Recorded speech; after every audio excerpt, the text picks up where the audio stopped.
Thanks so much for being here. I'm just absolutely made up because about a year ago, maybe a year and a half ago or something, I did my first ever live stream talking about e-ink devices, and there was precisely 0 people there throughout the entire live stream. And just thanks very much for you guys. I'm a few minutes late, but you're already here, and it's great to see you. So comments and questions down in the chat throughout, and also, well, that live stream that I did that had no people watching throughout actually now has over 10,000 views, and it's been really good for me and my channel, as you might imagine. So thank you so much to those of you who are watching on replay. We're going to talk about lots of different things regarding e-ink today. We're going to focus in a little bit on this device, but I've got quite a lot of news to share, and I've got some comparisons to do, etc. as well. So I'm really excited. It's really good to see. People said this is the Leaf 3. No, it's not, Jen. It's not the Leaf 3C. It is, though, color e-ink at this 7-inch size, and this is the only one you can get currently in the West at this size. I've already done a little bit of a preview video, and I'm going to give you the benefit of my sort of thoughts after a few, not a few weeks yet, just a couple of days. And my first sort of question is Bigme actually catching up? So a very warm welcome to you all. Let's dive straight into that after this welcome. Thanks very much for joining the live stream. Don't forget to pop your questions in the chat, and I'll get onto them at points during the live stream and at the end in a Q&A session. Supers are available though if you do want to highlight your question, and I will try and get to it a bit earlier. Thanks so much if you're watching this on the replay. Feel free to fire in your questions into the main comment section as well, and I'll get around to answering them. If you're watching it after a day or so, you should find it chaptered out, so feel free to skip around. I'm Kit Masters, and this is the Evaluate Everything show. Let's pop over to live, Kit. So this is the B571. Okay, that's how we're knowing it at the minute. Oh, I appear to be not on a pen of any sort. It's the B571, which is, this is the kind of naming convention the Bigme are going for now. It's a different naming convention for different things. A few things to know about it straight away. It is not a Wacom EMR pen, which is, that is not as good. You can look at this and look at this handwriting compared to handwriting on a Wacom EMR device, and you'll see the difference is huge. I'll show you that in just a moment. It does have page turn buttons, but one thing I'll notice already is the page turn buttons don't work in their own notes software. So I think that's, you've made that a feature of the device, and the page turn buttons don't seem to work on their own notes software. There are some good things about it though, and I'll talk about that as well. It is a Kaleido-free screen. It's a color e-ink screen at this size, this 7-inch size, which is, it's an interesting new thing. As I said just a moment ago, it is the only way you can buy at that size currently. I have a feeling books might well come out with a reader at this size with that color e-ink screen, as well as there is one in the Chinese market already. This one is definitely more of a reader than it is a note taker. The page turn buttons, they do work in the note-taking app. Sorry, pardon me. They do work in their own reader. So I have been using it for a little bit of reading. See if I can find my way around this device.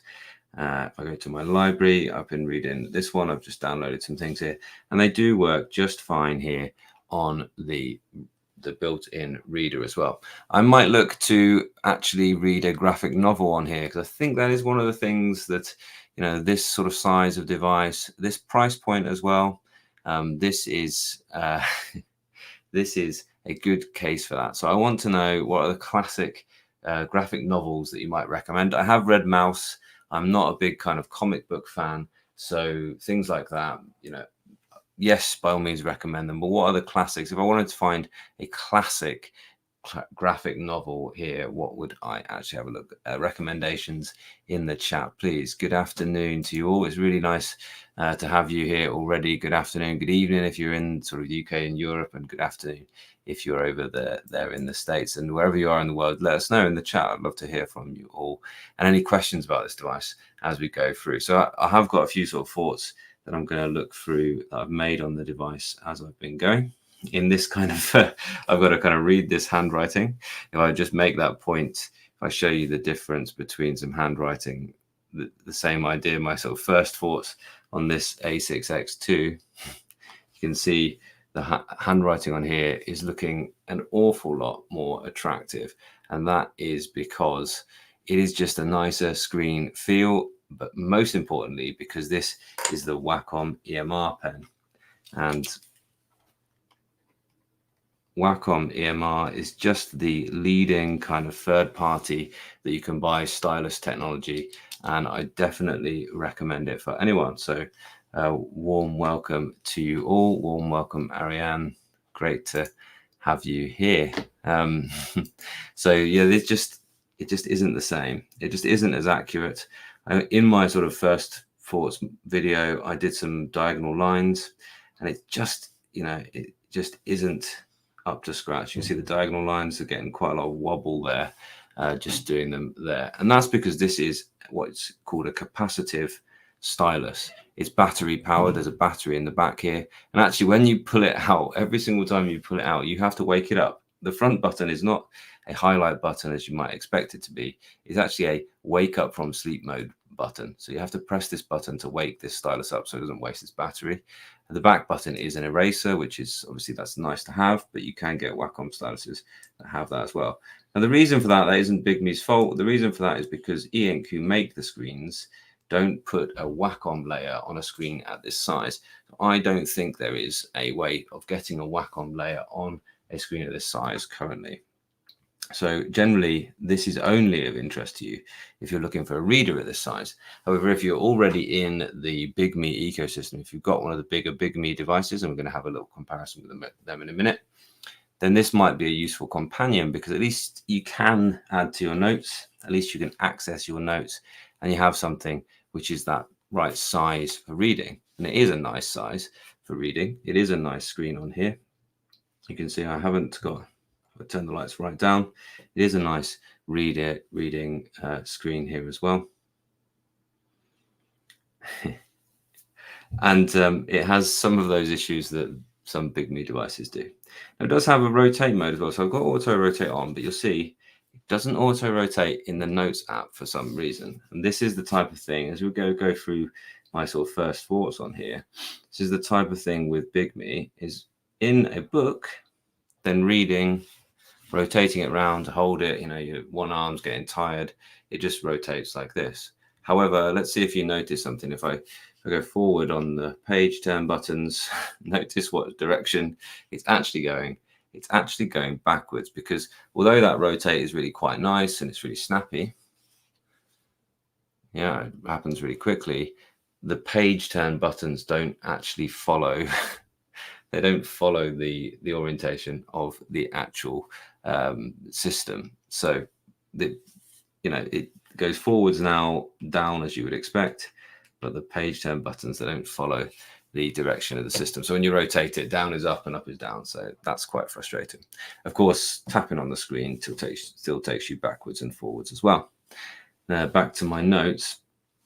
It also comes preloaded with Kindle as well, which is nice. But then the Kindle that was on here was actually the Chinese version of Kindle, and I had to go in. I couldn't sign into that. I tried a couple of times, and I couldn't go back. I couldn't stay logged in, if you like, to Kindle, and so that was really quite frustrating. I was like, why is this? And of course, all I had to do was then go into Google Play, and that's a really good plus of it, that it's got a Google Play Store, and you can have any Android app that you like.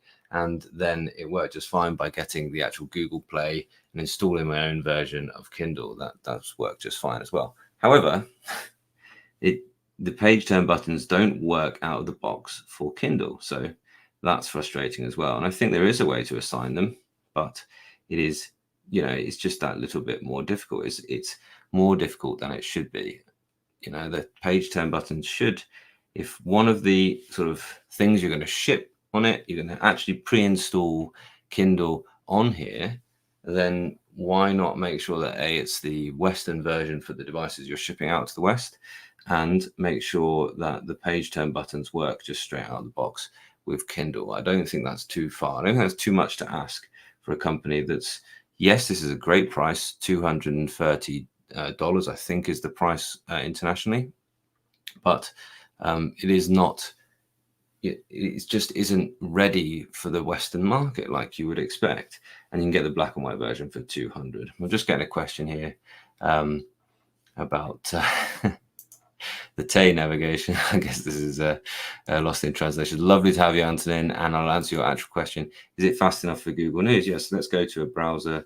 I am home already, so let's go to any browser and go to our Google homepage and see how that works. You know, generally the browser, one thing that I'm finding really quite nice about it compared to other e-ink tablets is actually the touch is really quite snappy. It's really quite snappy indeed. The touch is really quite good. And I'm wondering whether not having the Wacom layer actually means that the touch is quite good. So let's have a little look at that. I mean, yeah, I think this is quite nice actually, isn't it? Yeah, this is one of the news feeds that I have. And yes, you can go into the e-ink center. That's that one there. You can change it if you didn't like it sort of being if you wanted a higher refresh rate, then you can go to extreme speed mode, and you can see now it should slide about a bit more smoothly. And actually, that's good. That's quite good performance for color e-ink at the kind of high refresh rate. That's not bad at all. And there is a shortcut, and that's full refresh is just on the side there. I would probably recommend that what you do is you actually use the normal mode, or even the HD mode, or even the HD 265, and you get used to, when you need to, in the HD mode, it should automatically refresh once I've scrolled. No, get used to occasionally doing those full screen refreshes when needed. Yeah, generally the color e-ink is good. That's a great thing about it. And generally the device is snappy. There's enough, as usual with the Bigme device, there's enough RAM, there's enough processor speed. You see this, yeah. So now in fast mode, normal fast, and now I think, okay, I've gone there. Now I can just flick up. I should just flick up from there and do a full screen refresh. You see it also. It's not well optimized. That flick up is to do a full screen refresh, but what's happening is it's not just doing the full screen refresh, but it's also flicking the page up as well. So it should be optimized well enough to be ignoring the flick up the page there as well. So cool. Let's have a little look at the other notes that I've made on here. Back to my homepage, back to these review notes. Yeah, so the pen is terrible. You have to wake up. I've talked about that. And actually, I noticed when I was writing, and most of these, okay, it's pretty poor handwriting here. You can probably do a little bit better than this. I was actually writing this when I was sat up in bed during reading that Siddhartha book, actually having to wake the thing up and then writing it. Actually, you can perhaps hear sometimes across the middle of the screen. I'm holding up to the mic.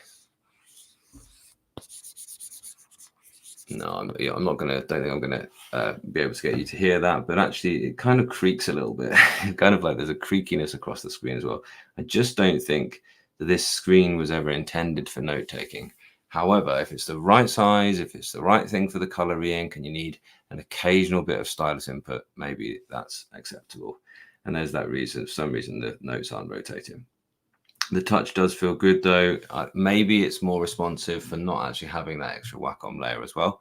And that I'll discuss that a bit when I come to the comparisons. But man, this pen is bad. And having to actually touch the button to wake up, it's another thing that gets in the way of your flow. If you're wanting to do any serious writing or serious thinking, then this isn't going to be the one for you, I don't think. However, as a price point for getting into an Android, full Android with Google Play, full color, you know, all those things at that price point, there could be something compelling for there as well. Yeah, also the page turn buttons make a bit of a noise. And what I was thinking of is, well, I don't know about you, but often one of myself or my partner will be reading and the other one won't. The other one might want to go to sleep.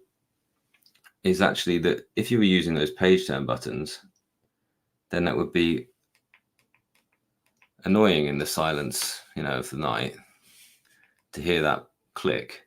Whereas the book's leaf, absolute silence on that click. You know, really, really quite quiet on that click there. So I would say they've, you know, a bit of engineering to do just to dampen that, so you don't get that click. You don't need a satisfying click That's not a mechanical blue keyboard or something like that we want. Yeah, and definitely make sure that it can work in all of your native apps. In all of your native apps, it should work, in my opinion. They just need to think about the experience for that Western market, as I said earlier on. Why install the Chinese Kindle? Why have a Chinese bookshop? So if I go in here to my book mall, that might be something you would say. Maybe no, I don't think it would even make much sense in the States, to be honest.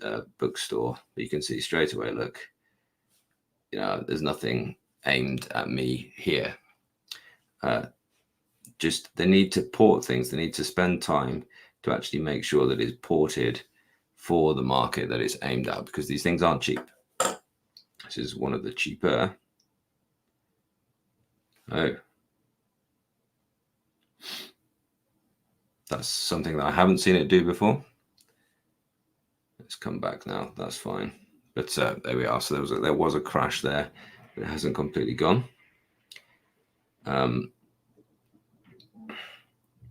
Yeah, and why leave the button on here just as wake up? Couldn't it be a highlight once the pen has woken up? Could it not be a highlight button as well, perhaps?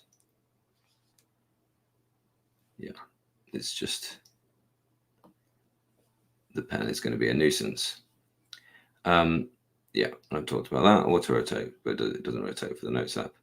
And then this, just to say, the software has improved, but there's just still a long way to go. And one thing they did need to add, which thankfully they have added, is the manual. And the manual now is quite good. And I think they're going somewhere. I think that they're not sort of a user guide here. And these little user guides, they pop up the first time that you use any particular part of that. So you can see it will tell you, how to use things. And any of those things that just aren't very intuitive the first time, if it's your first time coming from something like a Kindle or something like that, you're going to find that actually there is a decent enough user guide to get you around. So a couple of questions, and then it's time to do some comparisons for you all and talk about, well, does this mean Bigme is actually catching up with the other competitors? Let's have a little look at those. Any questions at all that you just want to see a quick demo of something, then go ahead and give me a shout. So Max says, watch all my Books Note C videos. Went for that one. Good. Only thing that bugs me is the bit uneven brightness it has across the screen. Yeah, I think as soon as it gets bigger, as soon as the ink gets larger, it is harder to achieve from. What is going on is that the lights are shining in from the sides and then shining down and then reflecting back up again. So you can imagine the larger that screen area is, the more difficult the physics of keeping it even across the large screen is as well. It's not something that's really bothered me though. So you're obviously quite appraising of those things, and you really noticed the difference there. The UI is incredibly similar to the Books Note 3, absolutely. I think there's something going on here that actually there's a lot of things that you can kind of get sort of off the peg. So the fact that this drop down, this is a pretty standard Android menu, and I don't think necessarily Bigme has directly pinched exactly the same user interface as the Books one, but I think what it is that there are some softwares that are developed that it's acceptable to use them as a start point. So you'll notice a couple of other brands have a very similar set of icons at the top here. And I just also don't think that in Chinese kind of software development circles, there's the same kind of sort of respect for intellectual property, really. I don't think they have the same set of rules, really. I think it's the sort of the kind of communist kind of way of thinking about things, is that you can share things, and you don't necessarily have the rights to the shape of your icons in your menu, and if somebody copies them exactly, it's not necessarily going to lead to being sued, like perhaps if you were Lenovo and you copied exactly what Remarkable had done. Perhaps there would be some issues there in terms of legality. I don't know the ins and outs of that kind of story, but perhaps that would be something different. And wow, this is absolutely tiny. Yeah, I think absolutely. If you're looking for an additional, or you're looking for something with color at this size, then I think that is the sort of, it is Kindle Oasis size is what it is. So if you're sort of interested to know, it is the size of it. This is a Kindle Paperwhite. So actually this device is a little bit smaller than the Kindle Paperwhite. Is reading possible without the front light? Yeah, well, we're going to dive into the comparisons now. So let's do that first. Also been asked for that directly. So let's turn off the front light on the Paperwhite as well. And can you see the difference between how white the thing is? Going back into the book on this one, and I get some reading up on here. So yes, the answer is yes, it is possible. Is it necessarily the best experience? Possibly not. But even, at night time, for instance, I just have that little bit of, it's got bed mode. Actually, it doesn't look like it's changed much, but actually that is bright enough to be reading in full, in dark conditions. Let's get up the one. So you can see much more there. So yes, this is actually kind of, it is possible to read. I try not to, with a lot of my Kaleido Free devices, I try not to actually use the front light, just purely because with a lot of them, the battery is a bit of an issue. Although so far this seems to be going quite well. I haven't actually charged it yet. I'm on 64 and I have been reading on it for sort of 3 days, and I've been installing a lot of software, and I've been running the lights somewhere in the middle most of that time. Middle top thirds really, actually. So actually the battery seems to be holding quite well for this small reader. The battery life in the Kindle, and this is the lights graph here on the Kindle, which you can just, yeah, it's a really clear screen, and that will be the case for, this is one without a front light. This is the black and white screen here as well. You can see the black and white screen just has a much brighter background than the screen does. The color, the Kaleido ink screen as well. So yeah, you just want to decide how important that is to you, really. Here, this is the book's Leaf 2. So this is their reading orientated device, no stylus at all. And you can see there the difference there in the color of the screen. I'll move myself down a bit. Yeah, out of the way. Then you can see the difference in the kind of color. But of course, you don't have the color ink there at all. So let's find something with color on it, just so I can show that kind of difference. Don't think I've got any actual books. I'll just go to the actual cover of one of these, to be fair. So I think that does look quite nice. That was the image that I had. You can see here, that was the image that I had on the thumbnail for this. You can see actually the color looks quite nice on there as well. I hope that's okay. CJ, how do you afford all those devices? Well, I don't, CJ. I do, and it's an important thing to know is that both Books and Bigme have sent me these devices for review. They haven't told me to do anything in particular with those devices that I get from them. They've just sent them out in the hope that I will review them. And so I always make my sort of first video and make that clear statement that this is something I haven't bought, but it isn't an agreement in terms of I've never really signed anything with either of the two companies that says I will make this in exchange for this or anything like that. So there we are. Now, yes, I'm going to bring the Leaf back because I want to actually compare the snappiness of getting around there. Okay, so I'm glad that those comparisons are really useful to you, basically, because it is a lot of work, and that's why I have them. I don't sell them or anything like that. I don't earn from them. I do them to bring you that information to help you guys make a buying choice, because you can't just see these things in the shop right now. You might be able to. So yeah, I'm really happy you're here as well, Jennifer. And ask away, fire away with your questions, everybody, please. Do just fire away. So yes, which one? That one. So I wanted to see how sort of snappy these two were, and then compare them with a Wacom enabled device, because I'm wondering whether, I've noticed that actually the touch response is quite good here on this Bigme device. If I just sort of flick around a little bit, and I want to sort of see, is it just as good here on, this is now a generation old really, you now have the book's page in this kind of black and white version, actually, you can possibly see that it doesn't seem to be responding quite as quickly as the Bigme. And actually, I'm finding this to be quite a good responsive device. And I'm not getting any missed presses here on the leaf, but you can see it's just, it's a few moments slower here on the leaf too.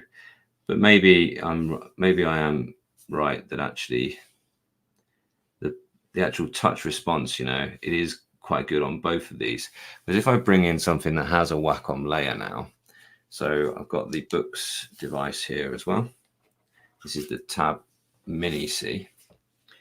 I sometimes find that's pretty good.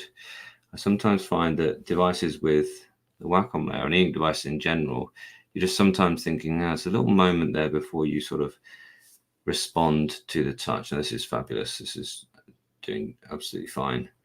Yeah, they're both just as good.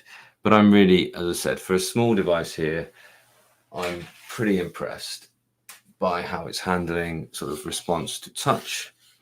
I've now got the Bigme S6 Plus here, which is the same size as the Tab Mini C. You can see here, let's compare the screens. They are actually the same screen. That doesn't necessarily mean they've got this exact same light setup. So let's just see the range. That's the range of brightness here. It works slightly different. That's fully bright and coldest. That's fully bright and coldest. Now, see, there is a difference actually in terms of the color of the two screens there. And then if I do half and half, so 50% or fully equal, but as bright as possible, you can see that is the sort of situation there. And then lastly, if I go as warm as possible on both screens, you can see there is a difference between the lighting, but not by much. Not by much in terms of those screens. And how snappy is this to get around this S6 Plus here? You can see it's the same device. You can also see, yeah, this is my first thoughts here, but you can see here, look, this is my first thoughts that I did way back when on the S6 Color Plus, and you can see it's a bit neater than the non-Wacom pen, but also you can probably see that it's not as neat as the Supernote.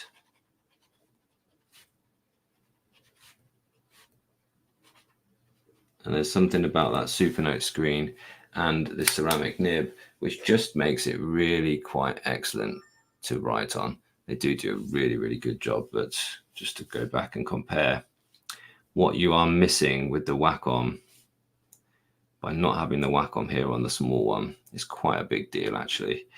So just to compare the handwriting look.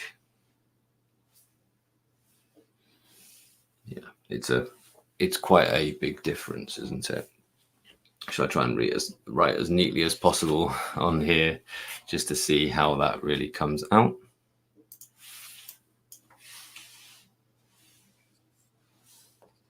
Wake the pen up.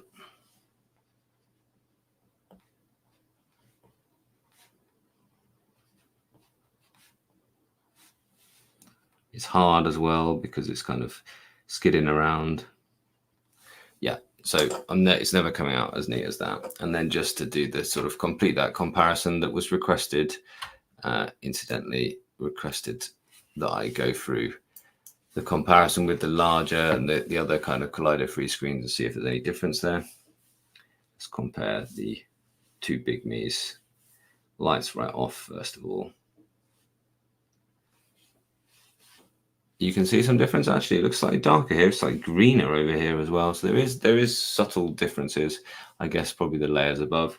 This is quite deep within the device compared to the Tab Mini C as well. The S6 Color Plus. See, it looks like the gap between the screen and the actual front layer of glass is definitely larger on the S6, the Bigme, compared to the books. So there's another layer there, which is, adding to the darkness, adding to the color shift that you sometimes get. So half and half, see if I can get 20 and 20. Yeah, you can just see now, actually, that's lighter here on this side. And then full on both. Much brighter here on the S6 Color Plus. Probably just more powerful lights to get it to cover across the whole thing. And fully warm on both. Yeah. Okay, so that kind of completes that comparison that I was planning. Any other questions with that as a comparison, do let me know. And then we'll just have a last little look around the B751. I guess their naming convention 7 must be the size, and then 5.1, I'm imagining next generation of the B752. That would be my sort of thoughts there. Haven't tried a Bluetooth keyboard with it yet, Satine. No, apologies. I'm not going to do that just now because it'll just take a little bit of time. I imagine it'll work. Well, you know, F3C has problems with the Bluetooth keyboard. That's interesting. Certainly something that I've not had an issue with, but then I have had an issue with the Supernote with my Bluetooth keyboard. And so perhaps there are just sort of issues with particular Bluetooth keyboards and particular devices. Interesting. Will Leaf 3 get BSR? I imagine they will separate the two. If they do the Leaf 3C, given they didn't put BSR in the Note 3, I imagine they would actually err on the battery life for the reading capable device here and probably not go down the BSR, because the Page does have BSR. So then they'd have the Leaf, which would be this size, but no BSR, long battery life. Then the I've lost which device I was talking about there. So many of them in books and Bigme land, isn't there? The Leaf series would be the longer battery life, and the Page series, you might even have a Page C if there was demand for it. So they'll probably watch the response to this device as well. Whether they will also bring one with a pen, or whether it's possible to put a Wacom in there, I don't know as well. Is reading webtoons possible on this device? Let's have a little look. Recommend a website that I go to. I'll just Google webtoons, shall I? Let's have a little look. Can you get Garfield on here? Let's just, who knows what kind of thing will come up here. Lots of ghosting there, you can see. So I just clear out the ghosting.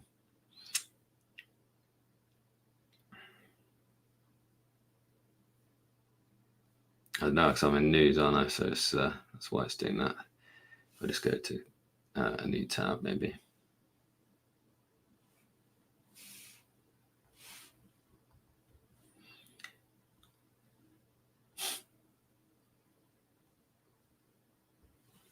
Search for some webtoons. We're going to balance the light out a bit more. It looks fine. I would imagine it's quite a good thing here. Zombie. I also don't want to get I don't want to get copyright striked for showing something here.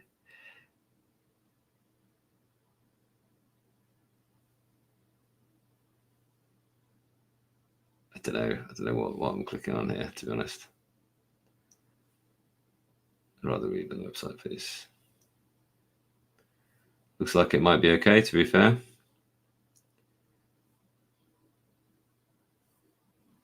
Yeah, I mean, it looks quite good. Sorry, it's gone a bit blurry, isn't it? Because it's focusing on my hand. Yeah, it looks like it might be quite good. Okay, I'm going to just finish off these questions and we'll move on. Seems to be an answer for many people for comics. Yeah, e-reader with color, absolutely. It is. If reading's your focus, you need something at the right size.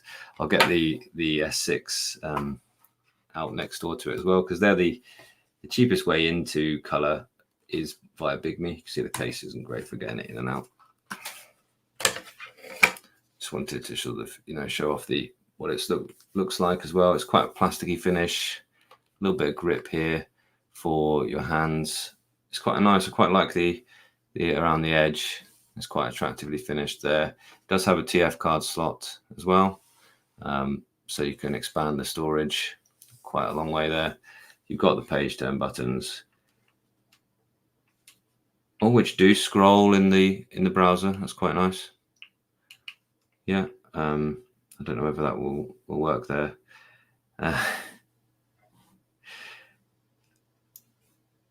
I've shown off OneNote just in the first one. It does do that. It does have a global handwriting mode there as well. It's got the USB-C. It's got one speaker and a microphone. It doesn't have the array of microphones that you had in a lot of Bigme devices. There's no fingerprint reader. I quite like the case, the way that no matter which orientation you put it into the case, you always get the USB-C when it's closed and the speaker grill firing out when it's closed as well. So you could have it reading Audible books or something like that as well. So, I actually think for Bigme, there's quite a lot to like here. It's quite a nice little package. It's quite a good price. I think for people, as you say, for reading, who need to read color, absolutely. Thanks so much. Only types numbers on letter keys. Oh, yeah, I'm sure they'll get around to that one. Succumbed there.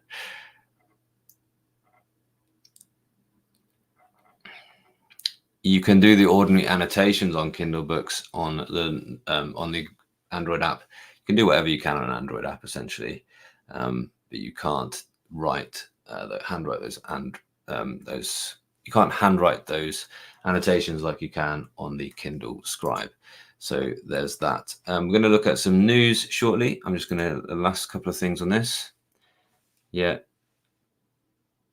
but exactly. You can hand annotate on Kindle. On books, library books. You can write on anything that you access via the Neo Reader app on books, but you can't write directly on a Kindle book. And there's only some Kindle books that you can write directly on. The kind of low content puzzle books, that type of thing. Those type of books that you fill in yourself, essentially, that are designed for writing on. They're the only ones you can write on in the Kindle Scribe anyway. Essex doesn't cost much. Yeah, exactly. Yeah, that's the other thing is you look at this and you think to yourself, well, actually, 230 for this. Should I just go up to the S6, which is about 300 quid?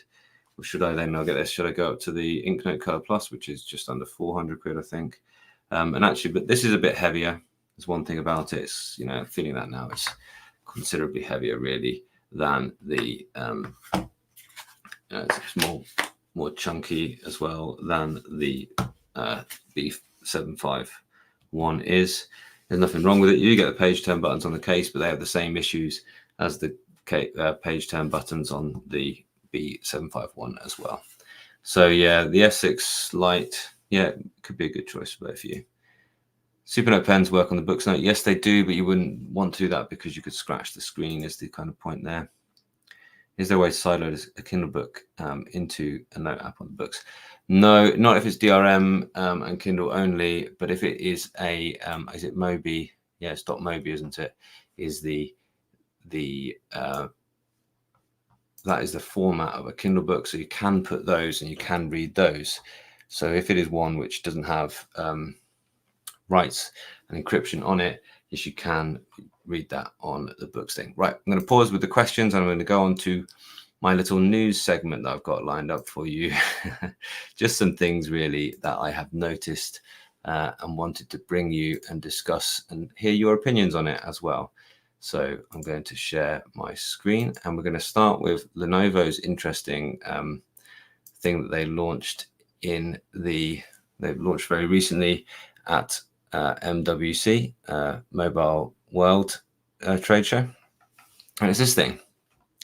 This is their ThinkBook with a transparent screen, totally translucent screen. Now, you might have seen this kind of technology, but I think this is the first time it's really high enough resolution to sort of warrant integrating onto a laptop of some sort.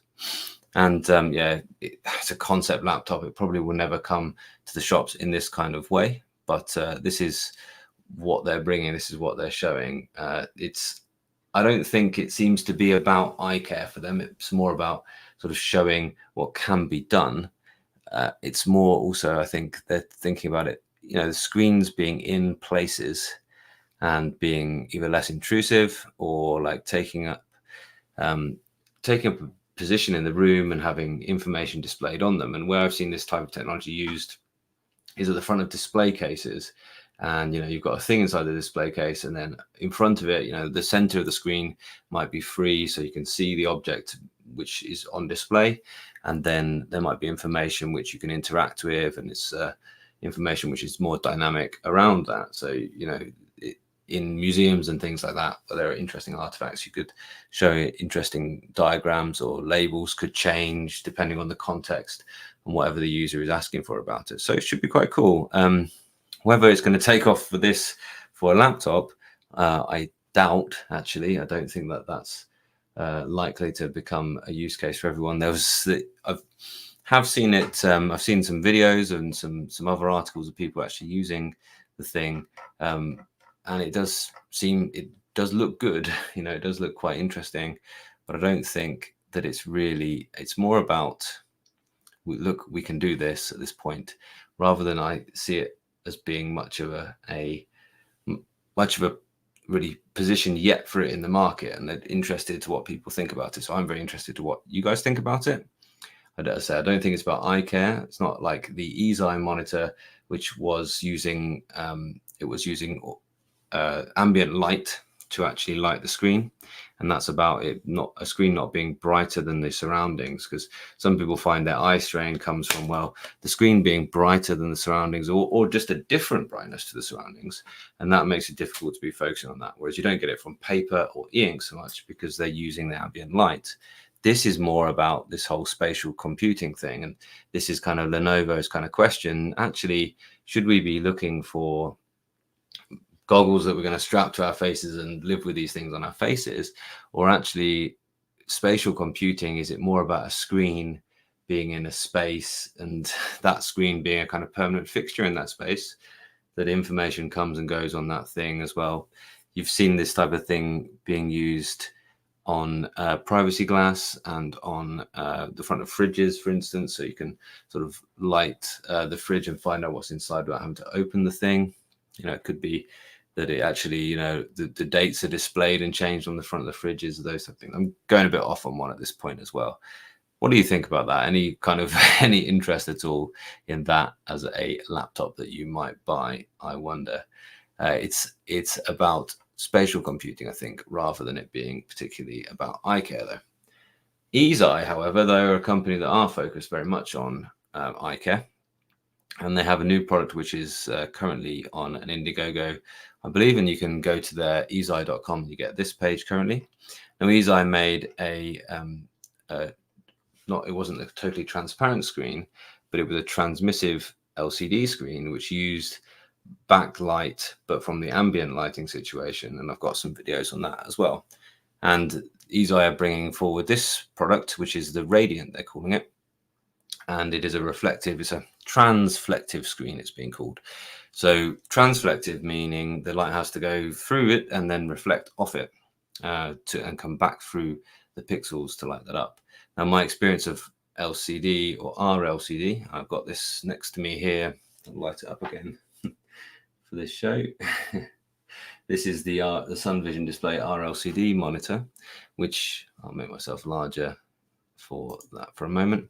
Is really quite pleasant to read on. It's really quite pleasant for working on typed documents on it as well.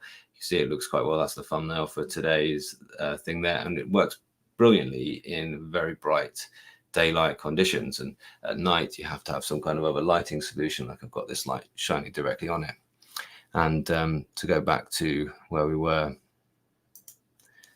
here you can see this image is showing actually what it looks like when you're shining a torch upon it. And you will need to have some kind of external lighting display, or if it's a type of screen which is going to be used mostly outdoors, it could be quite interesting. It'll be low power. So this is showing you that actually it's sort of getting a lot longer battery life. It doesn't have its own battery, I don't think, but a lot longer out of whatever you're powering it with than an ordinary screen. And also it's showing it next to other RLCD tablets, and I can't see much of a difference there. It should be quite high resolution. We will see soon. Seems to be some comparisons, which I would wait for independent kind of things to know that. However, there are also backlights within it. So whereas the RLCD Sun Vision display has no backlights at all, and I say backlights, I'm not quite getting that right, actually. The lights are, I think they are backlights on this, but I'm not entirely sure actually, but it does have lights, so you can actually then use it in a darkened room without external lighting as well. And it's a touchscreen as well, so we will see.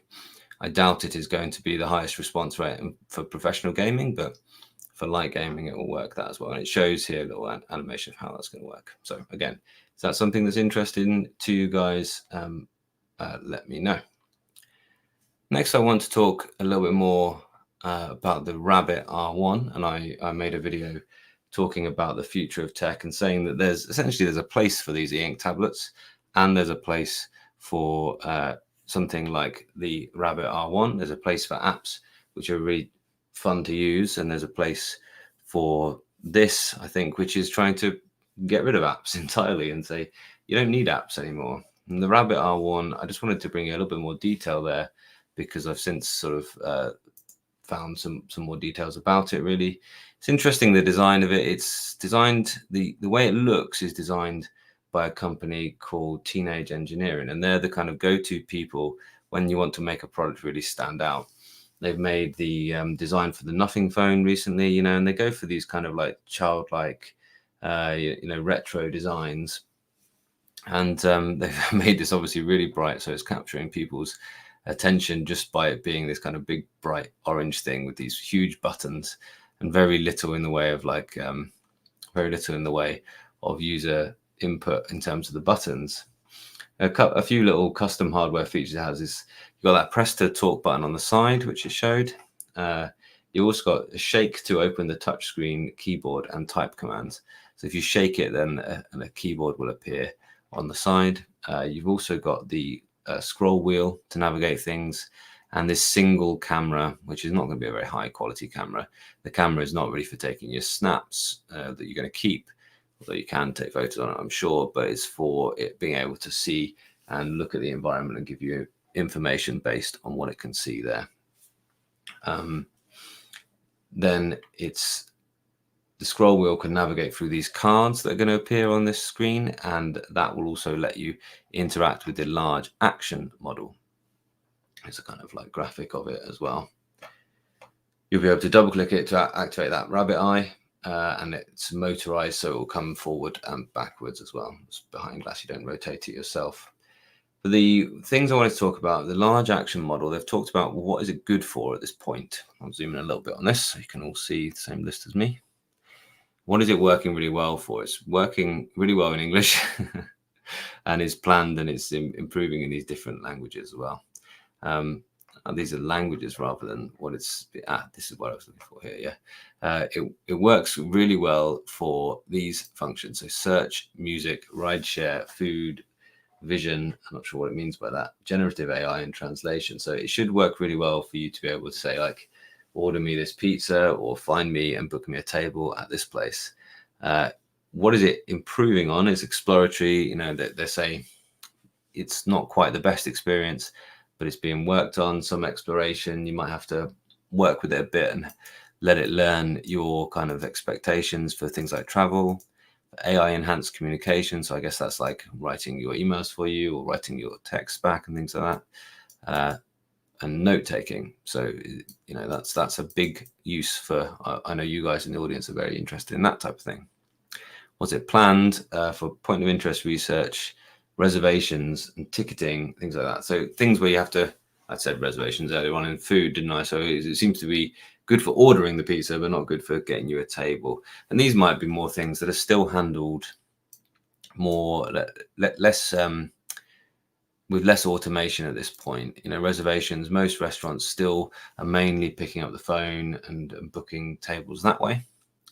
Tickets, again, you know, these are things that there might be many different places that people are coming to the box office, to many different sort of services that are accessing the same seats. So it's just a little bit less easy for it to manage. Navigation, I'm a bit surprised to see out there. You'd have thought possibly it'd be able to manage inputting into Google Maps, etc., a little bit easier. And mobile and desktop teach mode. So this is still in the planned comment here. So the idea is that you would have your, still in the planned column, the idea is that you'd have your computer and you would then log into your teach mode of the Rabbit R1, and you would show it how to do the thing that you would show it how to do that thing on the desktop, show it how to interact with your app on the desktop, and then it would learn how to do those things, and you'd be able to say, execute this task that I've taught you. And then experimental, the web teach mode, so being able to teach on a browser, being able to actually access that teach mode here in the browser as well.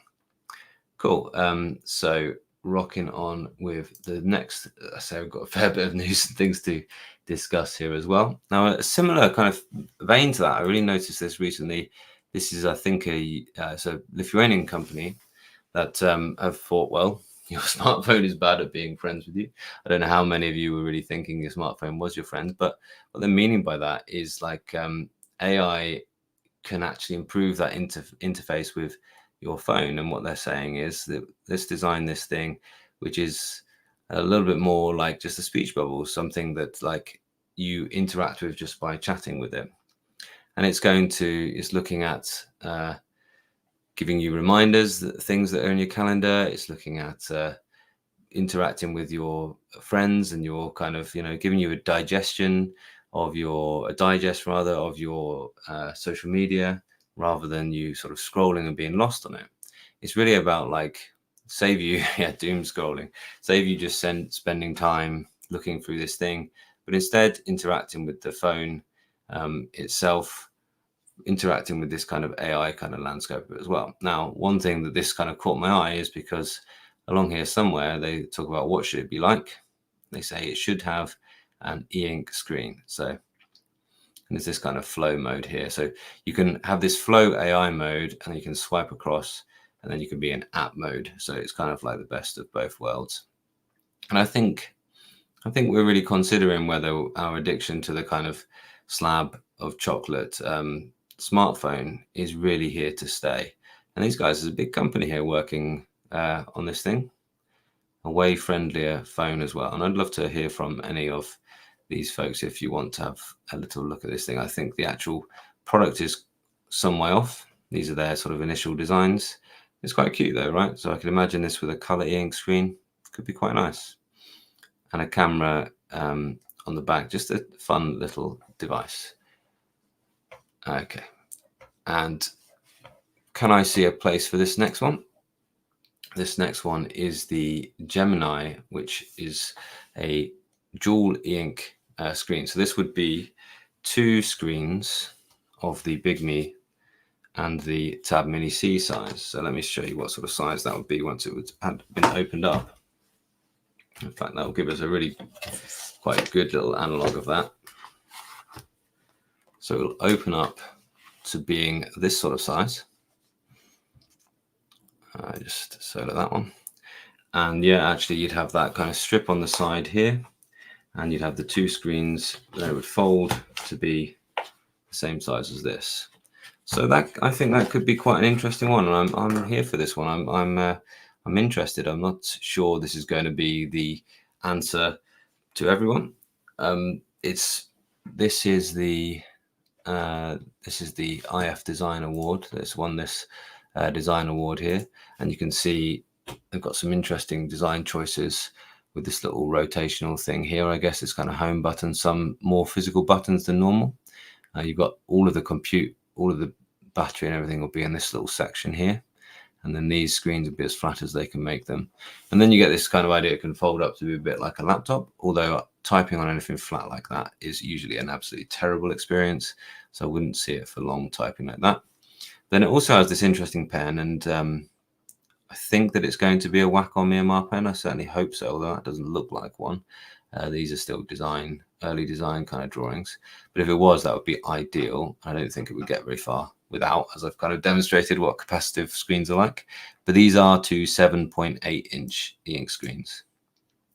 And so they're getting this kind of pen plus book 360, kind of enabling some PC keyboard layout. This kind of look like that. Typing on that size will not be ideal though. I will say that's going to be a lot smaller than typing on the Remarkable keyboard, for instance, which is already too small for any long-term use anyway.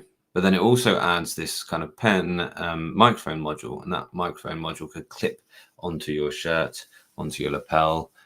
Maybe you're presenting, or you're using voice dictation as well, which is a thing that if you're not going that way at the minute with voice dictation, a lot of the world is. A lot of the world really likes using voice dictation. I think more and more, as it gets more accurate as well, then it could be, it is going to be used more regularly as well. So I think there's something to this. This is Gemini. The company is Hi-Fi, LCFC, which are related in some way to Lenovo. So, and these are pretty far along renders, really. And they've already taken the trouble to put it in for these awards. Lilliputting has done a good article on it as well. If you want to have a little read through his thoughts about that, really good website. One of the better tech websites is Lilliputting. Brad is a good writer. So what do you think of that? What do you think of the dual screen reader there? Do you think it's just going to be too thick to be sort of, do you think it would be a bit big? Do you need both screens for that size? Is it better to wait for when we can actually just get one continuous e-ink panel to fold across? I don't know. I mean, there's something about being able to open up. I really like the idea of having a reference book and then notes on one side. You do that a lot anyway. If you use e-ink tablets for any kind of use, then you definitely you do use one reference, one writing. I kind of wonder whether only one of them will have the pen input, which might be a bit of a drag. They both look black and white from here. Jury's out. It's an interesting one. Okay, Tommy says, thought that, someone would make this type of thing. There was a big dual A4 kind of music reader, but that's discontinued and massively expensive as well. Will it be just too expensive as well? The price of two of these things, it can't be any less than £500 really. So will it just be sort of pricing you out for that reason as well? Have you tried the Sony ink device that came a few years ago?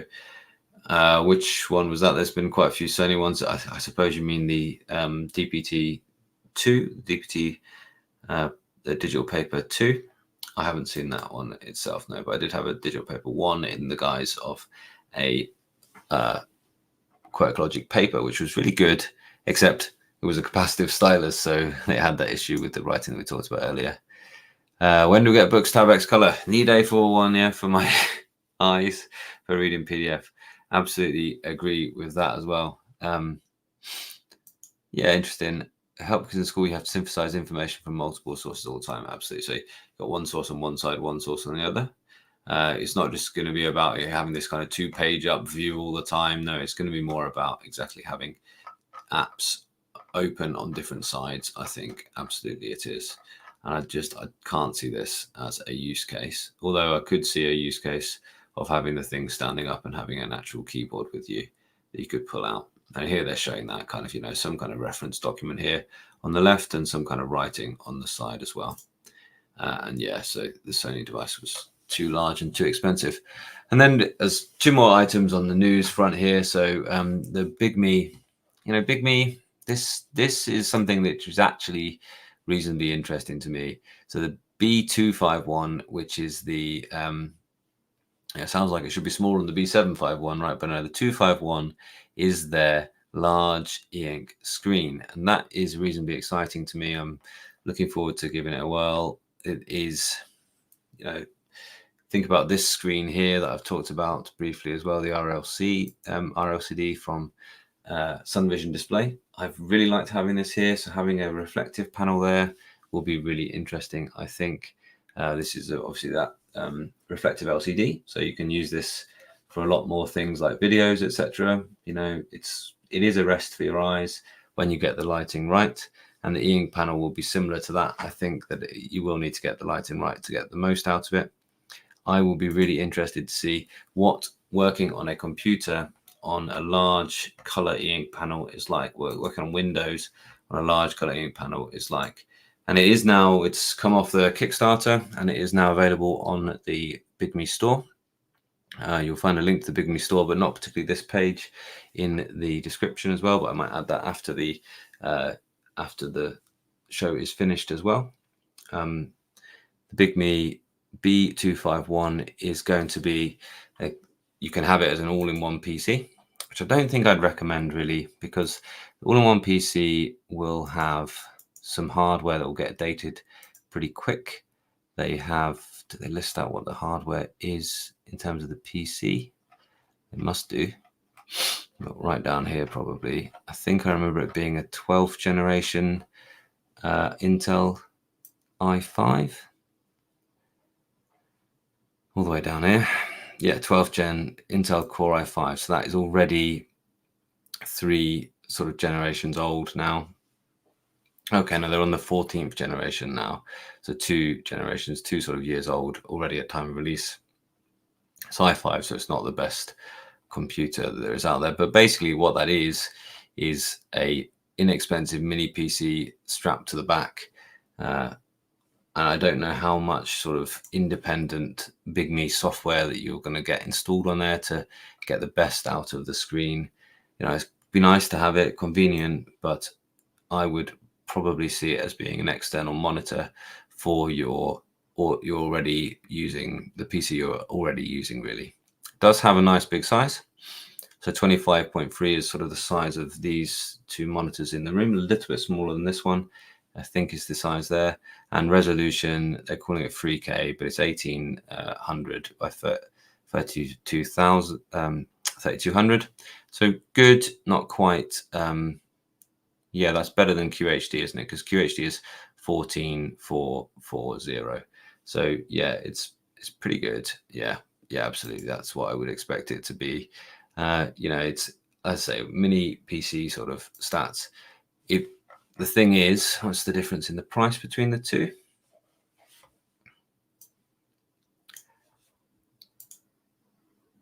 Okay, so you're adding 350 quid, basically, or in dollars, you're adding $450.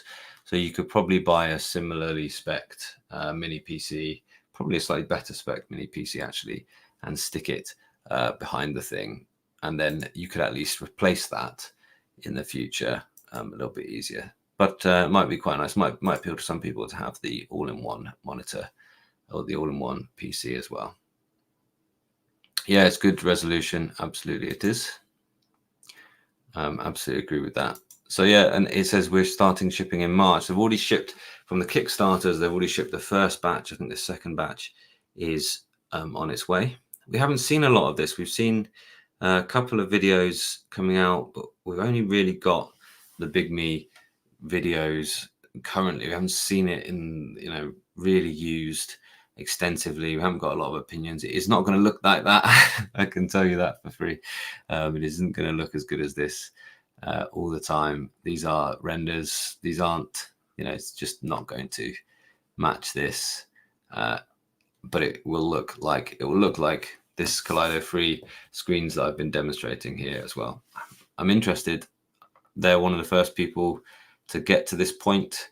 The first one's to strap a PC on the back. I think that we'll need a bit of time where, you know, probably some third-party kind of hacks and getting used to how do you shift the display settings on your computer to get the best out of it. Having used briefly a monitor for my laptop, an e-ink monitor as well, like it definitely requires a little bit of fiddling about with to get it just right. Interesting to see how the actual the built-in adjustments go and how good that is at changing and making it work as well. I hope I'll get to cover it soon for you guys, and I hope it'll be really quite good, and hope actually it's the first of sort of many monitors like this where e-paper can be here on your home office and actually give you a really good use of it. And then the last bit of news might be disappointing for some people, but to talk about Supernote, I know that some people have been talking that there are large delays on this. I don't know if I click through to add to cart.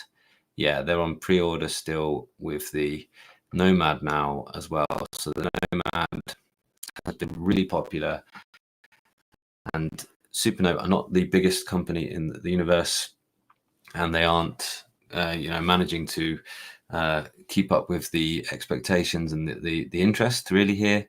And so there are delays now in getting these. You can pre-order them and they'll let you know essentially when it will be shipped when you do that.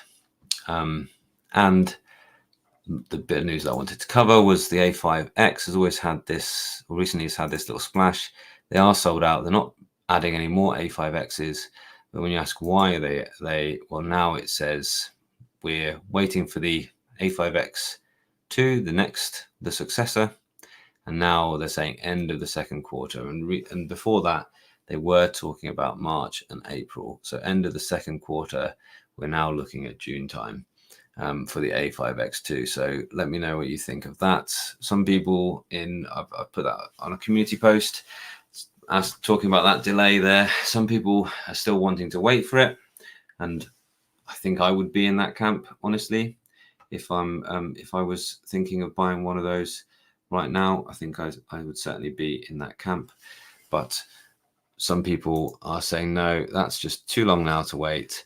I've been wanting to get an e-ink device for some time because I think that it will work well in my workflow. You're correct in that assumption.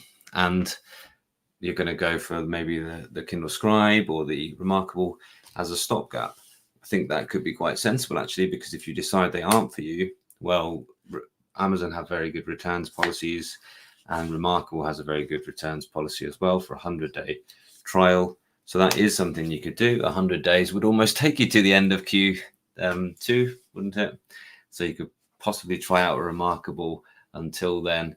And then if you decide actually the Remarkable is doing everything it needs to do, then just be happy with that and stick with it. Or if you decide that no, actually it was the Supernote was the one for you, then you can go ahead and bite that bullet and get that thing, get the Supernote, which will be absolutely brilliant. It will be absolutely brilliant.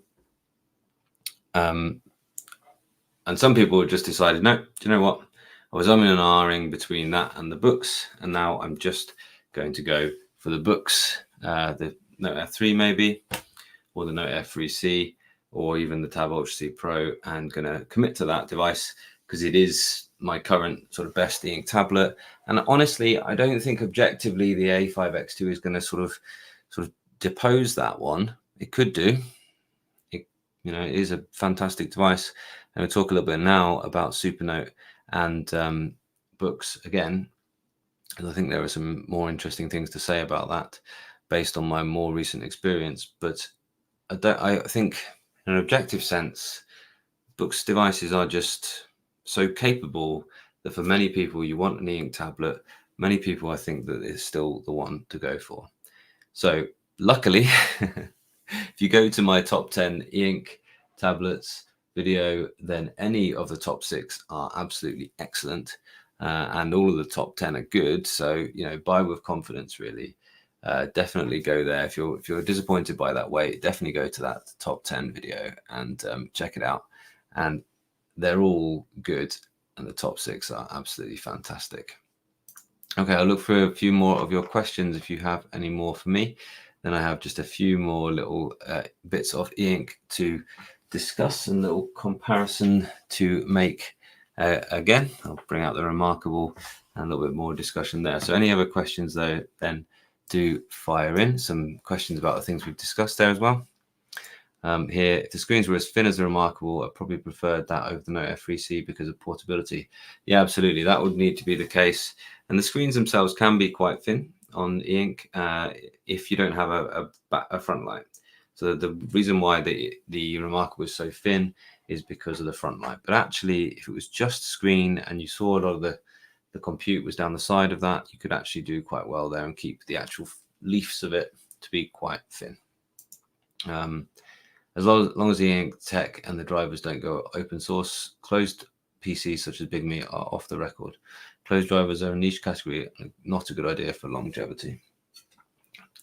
Thomas, you're going to have to expand on that a little bit. As long as the ink tech and the drivers won't go open source.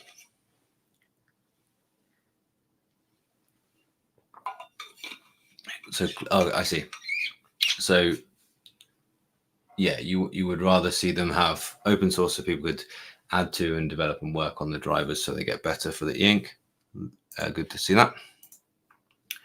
Really want a Crystal A6X2, but it's ridiculously expensive to buy. Yeah, and get it shipped to where I live. Yeah, a lot of people are having that issue, which is a disappointing one. And I was spot on with the Remarkable 2 simpleness. The Note Air 3C is the more complete device. Yeah, and I think that's what I mean by the objective choice currently is the Note, is the books devices. Some people might still prefer that Remarkable because, do you know what? There is a use case. There is a case for something being super simple to use as well. And there's nothing wrong with that. There's nothing, if you're someone who knows that you don't get along with complicated technology, there's nothing wrong with deciding to go for something. No, do you know what? I want a device here that's got single function and it's going to do that well, and it's not going to be difficult to learn, and I'm going to be happy with that. So what I wanted to do, first of all, in a first little comparison here in this last little section, whoops, that's not the one I meant to, is I wanted to remove that now. I wanted to compare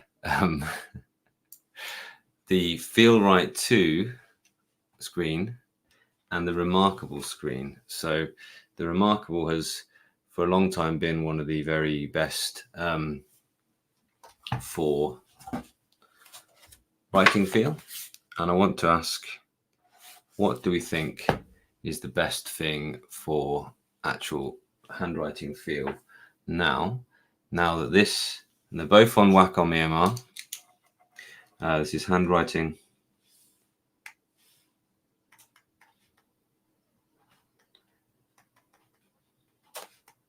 on the Supernote A6X2, and this is handwriting on the Remarkable. I'm going to get a thinner pen. The ballpoint probably is the one I like to use.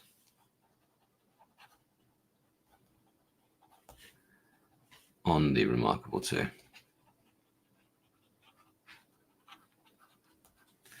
And it is really, you know, I think I'm neater over here more naturally. It is really about the combination of the nibs and the screens. So the Supernote uses this ceramic nib. And I had the question earlier, can you use this on the Remarkable? And the answer is it will work.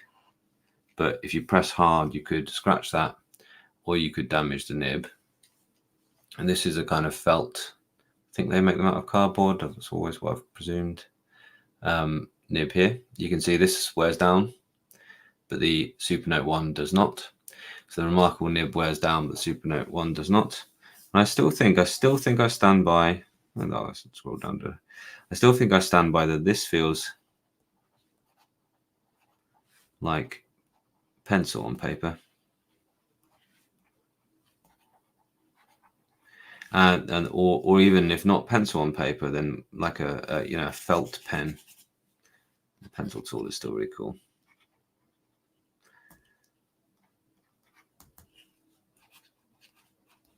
Yeah, it's a felt feel, and I think they do use the Wacom felt nibs, same as they use on the books.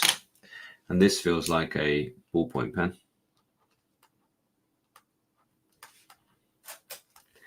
But for instance, if I go across here, and this on the A6X2 has the Feel-Write 2 screen, which is a Wacom developed screen. And it is not as good with this nib. Simple as that. I think it's okay. When I was doing some drawing with it, I kind of switched to the Remarkable or the Books pen and found that felt more natural than using this. But for writing, if you are interested in writing, then I would say this Feel-Write 2 has taken the place of the Remarkable 2. The Remarkable 2 was the best handwriting experience.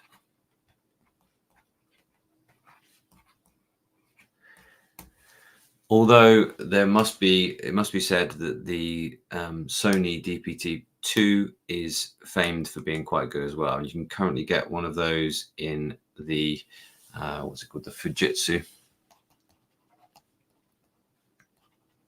But I haven't tried the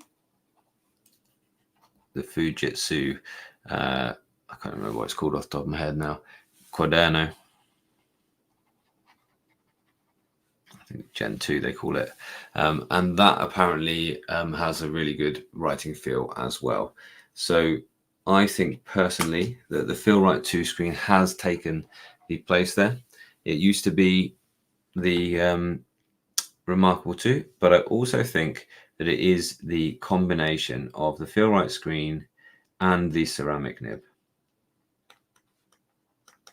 So I'm interested, why are we still at the point where Supernote are the only ones who have adopted this technology? Is it totally proprietary to them? The Feel-Write 2 screen, I believe, is a Wacom. This is a Wacom trademark.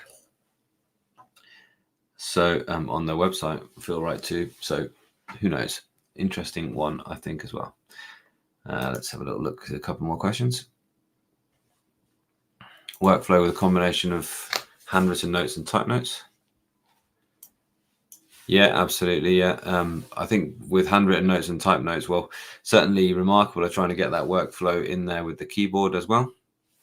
But I think that for most people, you want your type notes to live in the cloud somewhere, to be able to edit them and access them on PCs as well, especially if you're programming as well and you want to be able to get the text without having to sort of organize a sync, you know, here on this one. You don't have to. You can auto sync, but it will just sap your battery. You press sync up there and it syncs everything up with Google Drive, for instance. Whereas in the Books tablet world, you can just go ahead and write straight into the Google Drive and you don't have to sync on demand. You don't have to worry about it syncing all the time in the background or anything like that. It's just you make the edit in the Google Drive file like you would on any other tablet or PC, and it's there. The changes are there as well. So I think those workflows, if you have a mixed workflow between pen and type, then I think books are a bit of a no-brainer at this point, because they just seamlessly integrate with those two things. You have the Wacom for the writing, and the screen feel is good. It's as good, pretty much as good as the Remarkable in terms of its screen feel with the pen. And then you also have the ability to Bluetooth a keyboard in or wire a keyboard in as well. Yep, we just discussed this, JK. Yeah, absolutely. At least the end of quarter two. You know, it's going to be hard decisions for some people, I've heard on the comments as well. Where have you heard this, Tommy? This is news to me. Please let me know if you've got a source on that. I would love to hear from them. A 12-inch color device. So 12-inch would be in between the 10.3. The Remarkable is currently at 10.3. So this would be a bit bigger than that, is what you're saying, Tommy. And it would be color, but it wouldn't be quite as big as the 13.3, which is a full A4 sheet or full sheet of printer paper. Someone recently made an Obsidian plugin to get handwritten notes from Supernote into the Obsidian. Awesome. Yep. That's the type of thing we want to hear about, isn't it, for that? Yeah, creating mind maps as well. Absolutely. Yeah, it's good. I liked it. Yeah, I saw it just the other day, actually. Yeah, it's one of those, actually.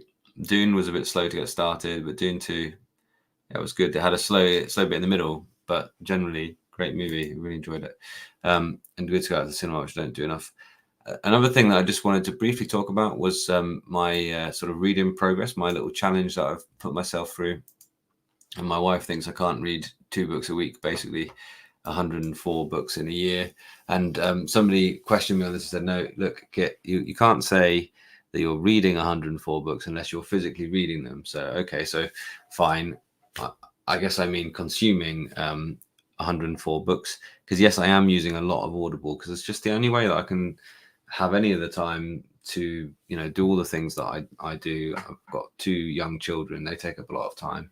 104 books to read them is a difficult thing. And we were having a discussion about what is the difference between reading physically and listening to an audiobook. And I don't think there is a massive distinction. I'm still happy enough to call that reading, because you're consuming a book, and a book has been written in a different way to, let's say, a podcast or a live stream or a YouTube video.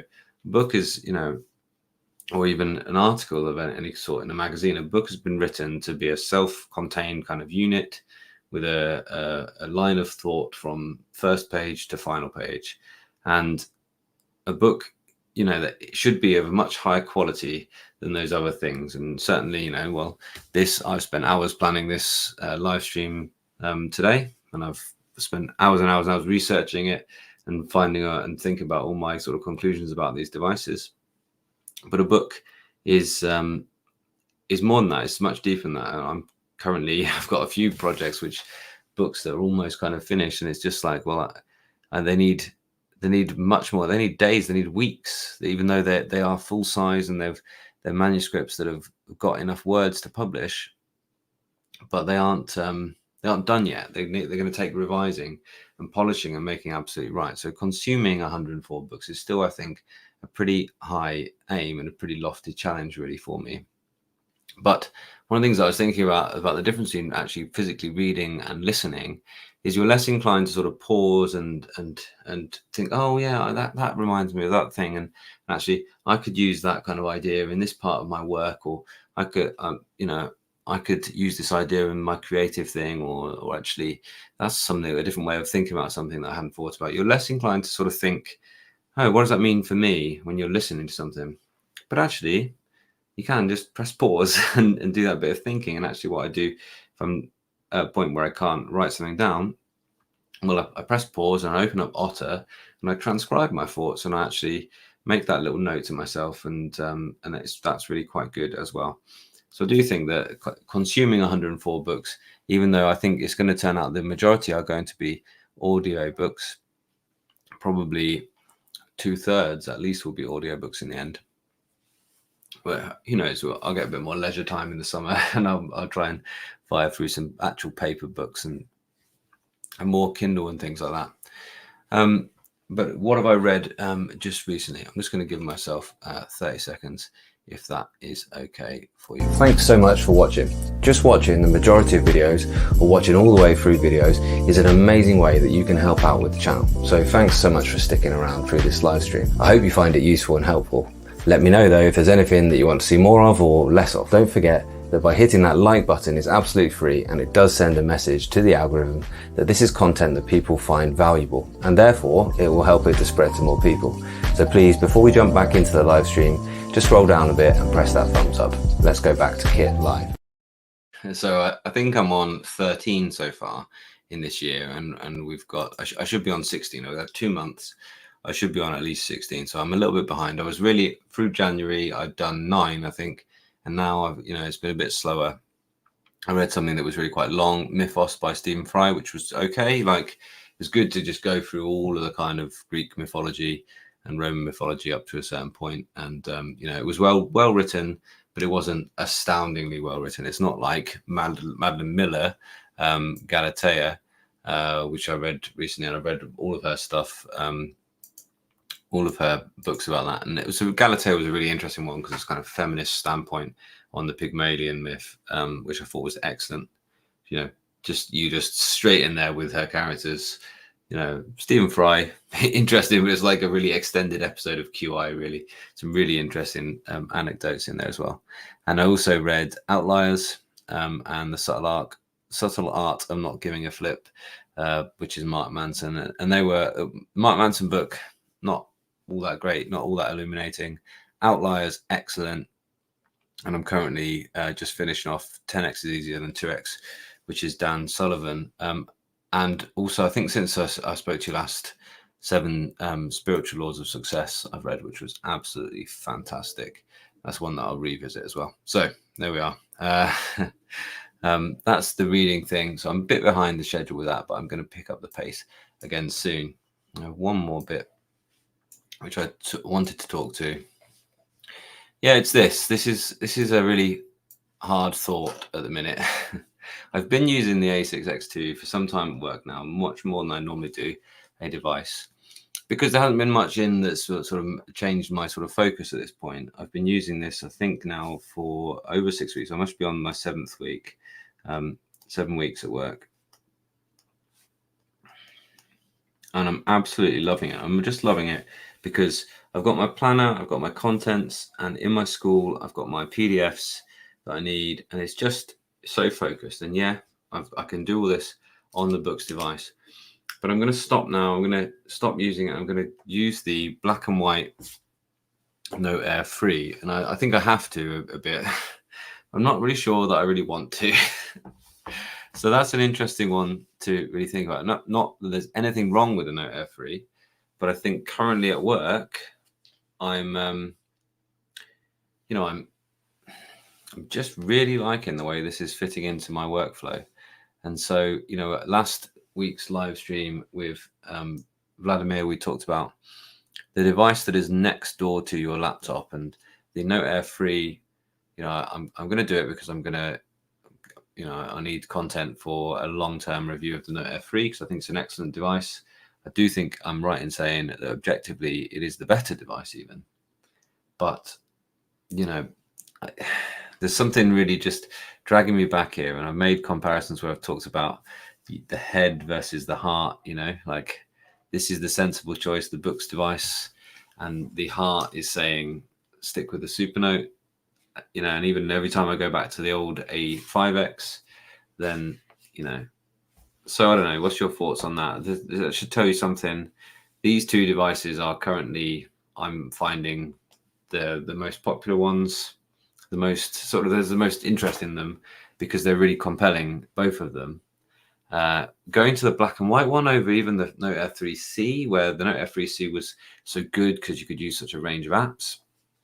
And now, of course, you can have apps side loadable on here in the latest update. You've always kind of been able to do that, but now they're officially supporting you making the decision to download an APK and install an Android app here on that and let it be what it is.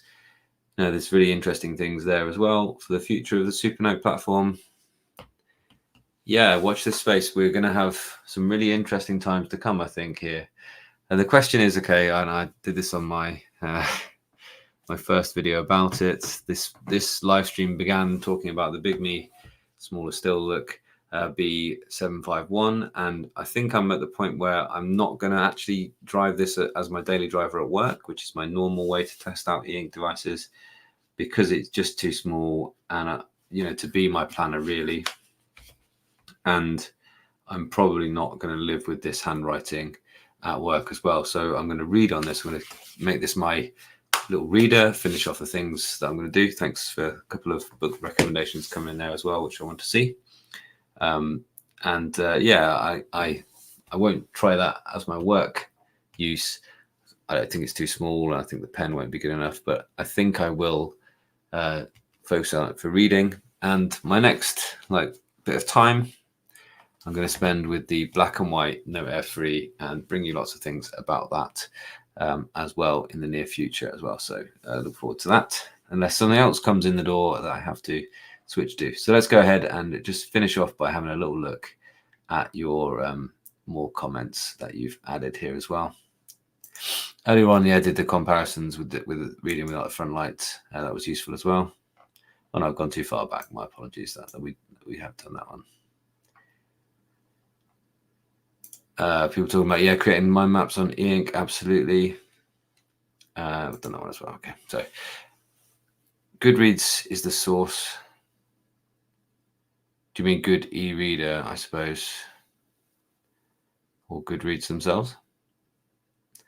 Remarkable is supposed to be using the newest e-ink technology that's not on device yet. Well, that would make sense for them to have got. That's an interesting one. So maybe they've got hold of some 12-inch color new e-ink technology, and they're going to get the exclusive on that, like the Scribe has had an exclusive on one. That would be a sensible choice from them, and maybe even a sensible choice on from e-ink, because what Remarkable will do is do what they've done before, which is put a lot of advertising dollars behind that and really, push that idea that this is the latest and best e-ink, and that you want e-ink in your life, you want e-ink in your professional life. The e-ink will make you a better person. That is how the messaging will come out there, and that is worth a lot to Remarkable, and it's worth a lot to e-ink. So yeah, I think that will be an interesting one. Thanks for that, Tommy. I'll have a little look, and if that is true, if there's any ring of truth in that, then you'll see some comment on it in the near future. As much as I genuinely love the Nomad's advice, I just had my first trip with it. Find the lack of backlight, yeah, somewhat frustrating. Yeah, interesting. Will they add? Maybe they'll add a little case that has a light of some sort. You know, I could imagine that. Strapping onto here. It could be something that clips onto here. It wouldn't have to be very big. You know, it would just have to. It could be as thin as a little sheet of glass, really, across the top here. With some LEDs on the side that could actually blast down and light it up quite nicely. I don't think it would get to be quite as even lighting as you get when that front lighting section is actually part of the screen technology and bought as an all-in-one from e-ink as they are. Interesting. Yeah, Jeffrey Moss's spreadsheet battery consumption. Yeah, the Tab Mini C is quite a beefy battery in it for its size. You know, the Tab Mini C, I had to actually to put in a bigger battery as this. I don't know that I've ever felt that, but the thing is, when I was using this one full time, although I noticed the battery wasn't as good as the previous generation, I wasn't like, wow, this is terrible battery. And the Note Air 3, we do find, most of us, that it isn't as good a battery. I do think that it takes less battery to run a smaller device, just simply because you've got shorter wires, so you've got less resistances, all those things in there as well. But yeah, it's an interesting one. I would. Jeffrey Moss seems to be testing these things out very thoroughly, and if that's what his spreadsheet says, then yeah, that's I would be inclined to trust that one. Color, yeah, excited for the color e-ink Kindle rumors. Yeah, 25, 26. Yeah, that would be. I'm excited for that as well. Interesting one there.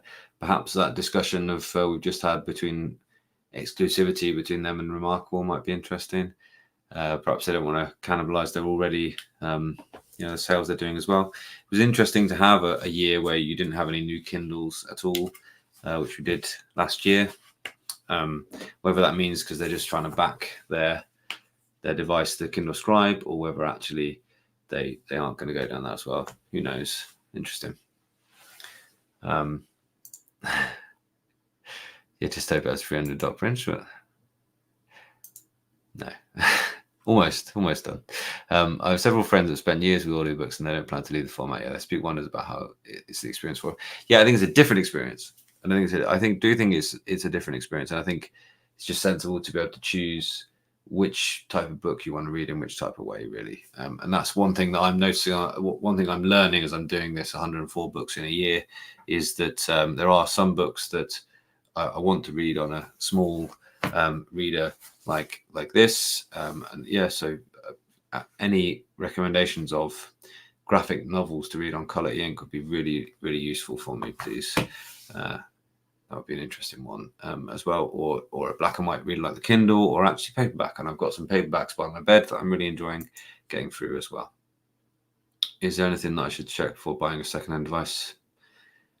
Yeah, but I think it's the same things as any secondhand purchase, really. Just make sure you're looking at images of the real thing. Make sure that you sort of can trust the buyer. Look for things like feedback. I would say that anything in the last sort of anything in the last sort of 3 years in an ink tablet is probably trustworthy and good enough, fast enough for most note-taking purposes, really. I hope that helps a little bit, Oscar. Color ink without the compromises such as a dark display, it's not going to happen. That's not physically possible with Kaleido technology. So you might, Carlo, be better off waiting for when eventually faster refresh comes in the gallery style, of e-ink. I think that will come. But for now, I don't think that's a possibility, unfortunately. The gallery style is, so the difference is Kaleido has essentially an LCD layer, a reflective LCD layer, which it can sort of darken some different colored pixels. And the gallery screen has actual pigment that can be brought to the surface or drop to the surface, and it can actually, because they have different sort of float times, essentially the different colors inside those little e-ink balls, the little e-ink cells, have different speeds that they get to the surface by changing the rate at which they switch the polarity of the field. Then they can make different colors come to the surface or not. So it has to go through the colors in a certain order, because it has to take the slowest ones to the top first, I think, and then sort of go through them. So you get this every single time you change the color, the whole screen has to go through all of the different colors to get there. So it's kind of, it's not really for tablets yet. It's for that technology with actual pigments, is really for displays. You know, it's really great. It looks like ink on paper.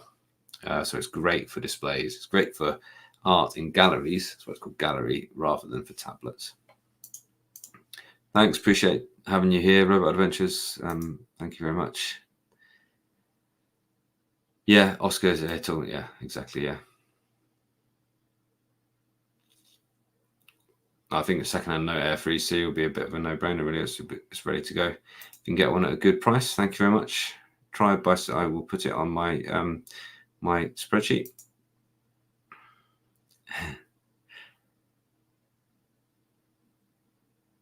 How do you avoid or curb the urge to blitz through the end of your reading a book to the detriment of absorbing the information? Yeah, that's an interesting one. I remember, like, I remember way back when I was a kid, and we had like structured reading where you had to get to the end of books and do like book reviews on them and things at school, and it like made reading an absolute chore. And I remember doing that a bit, and like sort of skim reading a few chapters and thinking.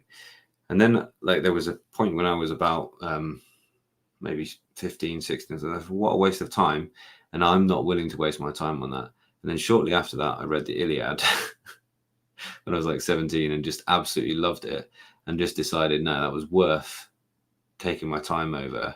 And it took me like, you know, each book of the Iliad takes you like hour and a half or something to go through, and there are 13 books of the Iliad, I think. Like, and it's like, you know, okay, I might as well just stick with this and aim to get it out. And I think, honestly, if it isn't worth your time reading it, just put the book down.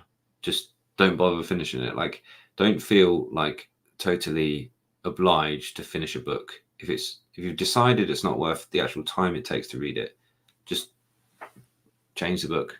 Even if you're 3/4 of the way through, just stop reading. I hope that helps anyways. I think it's a really interesting question. 10 Panon, thank you. Help, I need ink color tablet for sketching and construction. Sketching on the sketching on the Remarkable, the books, and the Supernote and the Kindle Scribe are all really good. So I would say that. Colors, grid snapping. Yeah, unfortunately, on e-ink you need to use the normal app. So colors, I think Books Note F3C would be the one, but grid snapping there isn't. Well, it does have, you can hold down and it will make it a straight line. So you can have a sort of, you put a custom template or a drawing template on the background and do it there. So probably Note F3C would be the one for you for drawing sketches using the grid in color, certainly. It should be, if they've done a factory reset, then it should be all gone really. It does a full wipe and writes zeros across the whole thing. But you can download an app and run a some kind of, you know, look up like erase all data type apps. I'm sure that they'll exist out there. Okay, interesting. Yeah. Cool. Yeah, definitely. That's things, but whether they will then get on with a Android e-ink device, it's an interesting one. Cool. Thanks. Oh yeah. Okay, got it. Yeah. Rather than talking about it. Yeah. Exactly. Well, and Joe, like, if you want to know how it ends, like, don't feel bad about it. Like, just, you know, like, it's okay. Like, it's okay to enjoy a book in whatever way it takes you to enjoy the book. Do you get that? Like, it's not something, there isn't a right or wrong way to read. You read in your own way. If you want to read by, watching the movie first, well, you get halfway through and then you think, oh, do you know what? I really want to watch that movie now.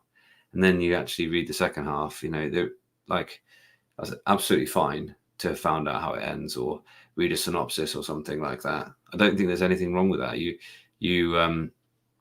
as I was talking about the Iliad, the very start of the book that I read, the version I read, actually had a little chapter synopsis, a book synopsis at the start of every part of it, every book. And so you knew what was happening.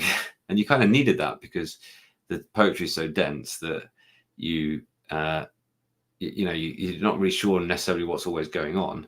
So to have that little summary of this happens and this happens and this happens in this chapter, and then read it, and oh yeah, I can see that how that's happening now. Actually, you get more from it in that way. So don't feel like there is a right or a wrong way to read. If anyone tells you there's a right or wrong way, then just say, well, I'm just reading in my own way, mate. Thanks so much for your time this evening, everybody, and I will see you again soon, I'm sure.